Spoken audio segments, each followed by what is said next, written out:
کہ حضرت ایوب علیہ السلام کی بیماری کے زمانے میں ایک بار شیطان ایک طبیب کی شکل میں ان کی بیوی کو ملا تھا۔ انہوں نے اسے طبیب سمجھ کر علاج کی درخواست کی تو شیطان نے کہا،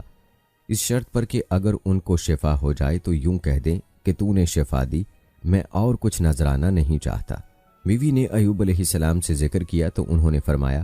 کہ بھلی مانس، وہ تو شیطان تھا، میں عہد کرتا ہوں کہ اگر اللہ تعالیٰ مجھ کو شفا دے تو میں تجھ کو 100 قمچیاں ماروں گا۔ آپ علیہ السلام کو سخت رنج پہنچا اس سے کہ میری بیوی کی بدولت شیطان کا یہاں تک حوصلہ بڑھا کہ خاص میری بیوی سے ایسے کلمات کہلوانا چاہتا ہے جو ظاہراً موجب شرک ہیں، وہ تعویل سے شرک نہ ہو۔ ناظرین، اگرچہ حضرت ایوب علیہ السلام ازالہ مرض کے لیے پہلے بھی دعا کر چکے تھے، مگر اس واقعے کے بعد اور زیادہ عاجزی اور تضرع سے دعا کی۔ پس ہم نے ان کی دعا قبول کی اور حکم دیا کہ اپنا پاؤں زمین پر مارو۔ چنانچہ انہوں نے زمین پر پاؤں مارا تو وہاں سے ایک چشمہ پیدا ہو گیا۔ ہم نے ان سے کہا کہ یہ تمہارے لیے نہانے کا ٹھنڈا پانی ہے اور پینے کا، یعنی اس سے غسل کرو اور پیو بھی۔ چنانچہ نہائے اور پانی پیا بھی اور بالکل اچھے ہو گئے، اور ہم نے ان کو ان کا کنبہ عطا فرمایا اور ان کے ساتھ گنتی میں ان کے برابر اور بھی دیے۔ اپنی رحمت خاص کے سبب سے اور اہل عقل کے لیے یادگار رہنے کے سبب سے، یعنی اہل عقل یاد رکھیں کہ اللہ تعالیٰ صابرین کو کیسی جزا دیتے ہیں۔ ناظرین، کہتے ہیں کہ ایوب علیہ السلام نے اپنی قسم پوری کرنے کا ارادہ کیا، مگر چونکہ بیوی نے ان کی بہت خدمت کی تھی اور ان سے کوئی گناہ بھی صادر نہیں ہوا تھا، اس لیے اللہ تعالیٰ نے اپنی رحمت سے ان کے لیے ایک تخفیف فرمائی اور ارشاد فرمایا کہ اے ایوب، تم اپنے ہاتھ میں ایک مٹھا سینکوں کا لو جس میں 100 سینکیں ہوں، اور اپنی بیوی کو اس سے مار لو اور اپنی قسم نہ توڑو۔ چنانچہ ایسا ہی ہوا۔ اللہ تعالیٰ نے قرآن پاک میں ایوب علیہ السلام کی تعریف فرمائی، جیسا کہ ارشاد باری تعالیٰ ہے، بے شک ہم نے ان کو بڑا صابر پایا، اچھے بندے تھے کہ اللہ کی طرف بہت رجوع کرتے تھے۔ بعض حضرات نے شیطان کے رنج و ایذا پہنچانے کی تفصیل یہ بیان کی ہے کہ حضرت ایوب علیہ السلام جس بیماری میں مبتلا ہوئے وہ شیطان کے تسلط کی وجہ سے آئی تھی، اور ہوا یہ تھا کہ ایک مرتبہ فرشتوں نے حضرت ایوب علیہ السلام کی بہت تعریف کی، جس پر شیطان کو سخت حسد ہوا اور اس نے اللہ تعالیٰ سے دعا کی کہ مجھے ان کے جسم اور مال و اولاد پر ایسا تسلط عطا فرما کہ جس سے میں ان کے ساتھ جو چاہوں سو کروں۔ اللہ تعالیٰ کو بھی حضرت ایوب علیہ السلام کی آزمائش مقصود تھی، اس لیے شیطان کو یہ حق دے دیا گیا اور اس نے آپ علیہ السلام کو اس بیماری میں مبتلا کر دیا۔ لیکن محققین و مفسرین نے اس قصے کی تردید کرتے ہوئے کہا ہے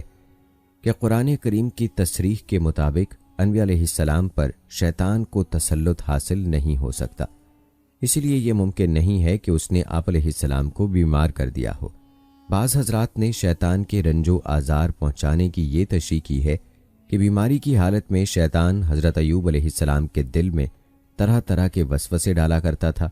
جس سے آپ علیہ السلام کو اور زیادہ تکلیف ہوتی تھی۔ ناظرین، آخرکار حضرت ایوب علیہ السلام کی دعا بارگاہ الہی میں قبول کر لی گئی۔ انہوں نے اپنا پاؤں زمین پر مارا، جہاں سے ٹھنڈے اور شیریں پانی کا چشمہ پھوٹ پڑا۔ پھر آپ علیہ السلام نے اپنے کمزور اور لاغر جسم کو گویا اس چشمے کے پانی پر ڈال دیا۔ جیسے جیسے جسم پر پانی پڑتا، جسم میں توانائی آتی جاتی۔ آپ علیہ السلام دیر تک نہاتے رہے، یہاں تک کہ مکمل طور پر صحت مند ہو گئے۔ اس وقت ان کی اہلیہ وہاں موجود نہیں تھی۔ جیسا کہ ابن ابی حاتم نے فرمایا کہ حضرت ابن عباس رضی اللہ تعالیٰ عنہ سے مروی ہے کہ اللہ تعالیٰ نے حضرت ایوب علیہ السلام کو جنت کا جوڑا پہنا دیا تھا، پھر وہ ہٹ کر ایک طرف بیٹھ گئے تو ان کی بیوی تشریف لائیں اور انہیں پہچان نہ سکیں۔ انہوں نے آپ علیہ السلام ہی سے پوچھا، اے اللہ کے بندے، یہاں ایک آفت زدہ شخص ہوتا تھا، وہ کہاں گیا؟ شاید کہ اسے کتے لے گئے یا بھیڑیے۔ اور ایک گھڑی یوں ہی بات کی، پھر حضرت ایوب علیہ السلام نے فرمایا، میں ہی ایوب ہوں۔ انہوں نے عرض کیا، اے اللہ کے بندے، آپ مجھ سے مذاق کرتے ہیں؟ حضرت ایوب علیہ السلام نے کہا، میں ہی ایوب ہوں، اللہ نے مجھے میرا جسم لوٹا دیا ہے۔ مسند احمد میں حضرت ابو ہریرہ رضی اللہ تعالی عنہ سے مروی ہے کہ رسول اکرم صلی اللہ علیہ وآلہ وسلم نے فرمایا، حضرت ایوب علیہ السلام غسل فرما رہے تھے کہ ان پر سونے کی ٹڈیوں کا غول برسنا شروع ہوا، تو آپ علیہ السلام ان کو اپنے کپڑے میں سمیٹنے لگے۔ اس پر اللہ تعالیٰ نے پکارا، اے ایوب، کیا میں نے تجھ کو ان سے جو تو دیکھ رہا ہے غنی نہیں کر دیا تھا؟ عرض کیا کیوں نہیں میرے پروردگار، لیکن آپ کی برکت سے مجھے استغنا نہیں ہے۔ ناظرین، آپ نے ملاحظہ فرمایا کہ آزمائش و امتحان اور مصائب و آلام پر صبر و شکر میں حضرت ایوب علیہ السلام ضرب المثل ہیں۔ اللہ رب العزت نے آپ علیہ السلام کو صبر و شکر کا وہ مقام عطا فرمایا کہ رہتی دنیا تک لوگوں کے لیے صبر ایوب مشعل راہ بن گیا۔ اللہ تعالیٰ نے جوں جوں آپ علیہ السلام کی آزمائشیں بڑھائیں، ویسے ویسے ان کی عبادت و ریاضت بڑھتی چلی گئی، یہاں تک کہ صبح و شام کا ہر لمحہ یاد الہی میں صرف ہوتا رہا۔ اور یہی وجہ ہے کہ قرآن پاک میں مختلف مقامات پر مصائب و تکالیف میں صبر کرنے والوں کو بے شمار اجر و ثواب کی نوید سنائی گئی۔ سورہ نحل میں ارشاد باری تعالیٰ ہے، جن لوگوں نے صبر کیا ہم ان کو ان کے اعمال کا بہت اچھا بدلہ دیں گے۔ سورہ فرقان میں ارشاد ہے، ان لوگوں کو ان کے صبر کے بدلے جنت کے بالا خانے عطا ہوں گے اور وہاں فرشتے دعاؤں اور سلام سے ان کا استقبال کریں گے۔ سورہ زمر میں ارشاد ہے، جو لوگ صبر سے کام لیتے ہیں ان کو بے حساب ثواب دیا جائے گا۔ اور سورہ دہر میں ارشاد ہے، اور ان کے صبر کے بدلے انہیں جنت کے باغات اور ریشمی لباس عطا فرمائے گا۔ ناظرین، ہم آپ کو حضرت ایوب علیہ السلام کی وفات کے بارے میں بھی بتائیں گے کہ کس عمر میں آپ علیہ السلام کی وفات ہوئی، لیکن اس سے پہلے آپ کی توجہ ایک اہم بات کی جانب مبذول کرواتے ہیں۔ بعض روایات میں حضرت ایوب علیہ السلام کی بیماری میں ان کے جسم میں کیڑے پڑنے کی بات کو غلط کہا گیا ہے۔ صحیح بات کیا ہے؟ اس بارے میں جامعۃ العلوم اسلامیہ علامہ بنوریا ٹاؤن کراچی کے دارالافتاء کا کہنا ہے کہ مفتی محمد شفیع رحمہ اللہ نے حضرت ایوب علیہ السلام کی بیماری کے متعلق معرف القرآن میں لکھا ہے، قرآن مجید میں اتنا تو بتایا گیا ہے کہ حضرت ایوب علیہ السلام کو ایک شدید قسم کا مرض لاحق ہو گیا تھا، لیکن اس مرض کی نوعیت نہیں بتائی گئی۔ احادیث میں بھی اس کی کوئی تفصیل حضرت صلی اللہ علیہ وآلہ وسلم سے منقول نہیں، البتہ بعض آثار سے معلوم ہوتا ہے کہ آپ علیہ السلام کے جسم کے ہر حصے پر پھوڑے نکل آئے تھے، یہاں تک کہ لوگوں نے گھن کی وجہ سے آپ علیہ السلام کو ایک کوڑے یعنی کچرے کے ڈھیر پر ڈال دیا تھا۔ لیکن بعض محققین مفسرین نے ان آثار کو درست تسلیم کرنے سے انکار کیا ہے۔ ان کا کہنا ہے کہ انبیاء علیہ السلام پر بیماریاں تو آ سکتی ہیں، لیکن انہیں ایسی بیماریوں میں مبتلا نہیں کیا جاتا جن سے لوگ گھن کھانے لگیں۔ حضرت ایوب علیہ السلام کی بیماری بھی ایسی نہیں ہو سکتی، بلکہ یہ کوئی عام قسم کی بیماری تھی، لہٰذا وہ آثار جن میں حضرت ایوب علیہ السلام کی طرف پھوڑے پھنسیوں کی نسبت کی گئی ہے، جن میں کہا گیا ہے کہ آپ علیہ السلام کو کوڑے پر ڈال دیا گیا تھا، روایتاً اور درایتاً قابل اعتماد نہیں ہے، لہٰذا آپ علیہ السلام کے بدن میں کیڑے پڑنے کی بات درست نہیں ہے۔ البتہ ناظرین، آپ کو ایوب علیہ السلام کے واقعے کے حوالے سے چند تفسیری حقائق بتاتے ہیں۔ ان تفسیری حقائق کا بیان کرنا ضروری ہے جو ایوب علیہ السلام کے واقعے سے خاص تعلق رکھتے ہیں۔ ناظرین، آپ کو بتاتے چلیں کہ اسرائیلی روایات میں حضرت ایوب علیہ السلام کے مرض کے متعلق مبالغہ آمیز روایات درج ہیں، اور ان میں ایسے امراض کا انتساب کیا گیا ہے جو باعث نفرت سمجھے جاتے ہیں اور جن کی وجہ سے مریض انسان سے بچنا ضروری سمجھا جاتا ہے، مثلاً جزام یا پھوڑے پھنسیوں کا اس حد تک پہنچ جانا کہ بدن گل سڑ جائے اور بدبو سے نفرت پیدا ہونے لگے۔